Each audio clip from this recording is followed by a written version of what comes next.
कहनी धोखा पैनी उनसे अखिया मुन कर। प्यार कहनी धोखा पैनी उनसे अखिया मुन कर। किस्मती के दोष बना दोष न कर। किस्मती के दोष बना दोष न कर।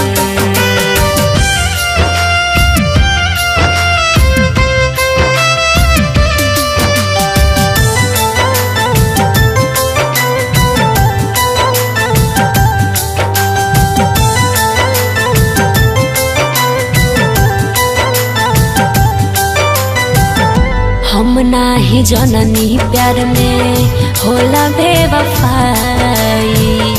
मिलल दर्द तना लागे मर जाए। हम नाही जननी प्यार में होला बेवफाई। मिलल दर्द तना लागे मर जाए।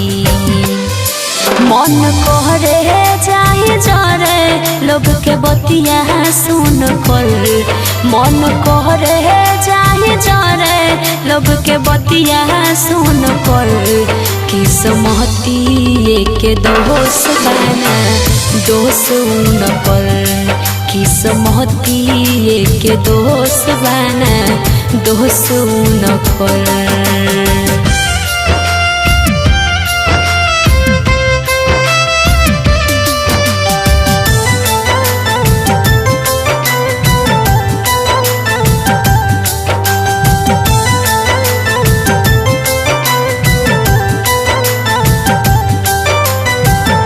इनके पटेल खैले संगे कसम हो।